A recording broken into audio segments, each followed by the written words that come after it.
এ যেন হলিউড সিনেমার কোনো দৃশ্য। মাত্র কয়েক সেকেন্ডের মধ্যে চোখের সামনেই ধসে পড়ল বহুতল ভবন।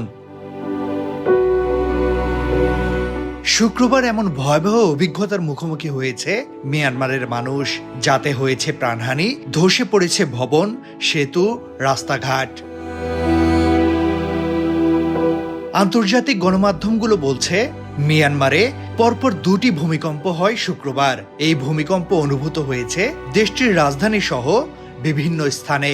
শুধু মিয়ানমার নয়, এর প্রভাব অনুভূত হয়েছে ভারত, থাইল্যান্ড সহ দক্ষিণ পূর্ব এশিয়ার বিভিন্ন স্থানে। ভূমিকম্প বিশেষজ্ঞরা বলছেন, গত ২০ বছরে মিয়ানমারে এত মাত্রার ভূমিকম্প হওয়ার নজির নেই। এর প্রভাবে দেশটির বিভিন্ন স্থানে শনিবারও কয়েক দফায় কম্পন অনুভূত হয়েছে। এর পরাঘাত বা আফটার শক আরও হতে পারে বলে আশঙ্কা করেছেন বিশেষজ্ঞরা। যুক্তরাষ্ট্রের ভূতাত্ত্বিক জরিপ সংস্থা ইউজিএস বলছে, ভূমিকম্পটির মাত্রা ছিল ৭.৭।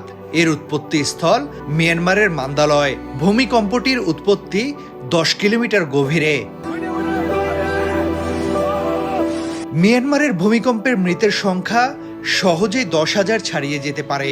এই আভাস দিচ্ছে যুক্তরাষ্ট্রের ভূতত্ত্ব জরিপ ও গবেষণা সংস্থা ইউনাইটেড স্টেটস জিওলজিক্যাল সার্ভে ইউজিএস শুক্রবার মধ্যরাতে ভূমিকম্পের ক্ষয়ক্ষতি নিয়ে একটি অনুমান প্রকাশ করে। তাতে বলা হয়, মডেলিংয়ের আনুমানিক হিসাব অনুযায়ী মৃতের সংখ্যা ১০,০০০ ছাড়িয়ে যেতে পারে এবং আরও অনেক বেশি হতে পারে। জনবহুল এলাকা এবং কাছাকাছি স্থাপনাগুলোর ঝুঁকির কারণে মৃতের সংখ্যা বেশি হওয়ার সম্ভাবনা প্রবল বলে ধারণা করা হচ্ছে। প্রাণহানি ছাড়াও সম্পদের ব্যাপক ক্ষতি হতে পারে। এ ক্ষতির পরিমাণ আর্থিক, পরিবেশগত এবং সার্বিক সম্পদ মিলিয়ে ১,০০০ কোটি ডলার ছাড়াতে পারে। দ্য নিউজিল্যান্ড হেরাল্ড ও গেফার ডেইলি ইউজিসি এর সূত্রে এ সংক্রান্ত সংবাদ প্রকাশ করে।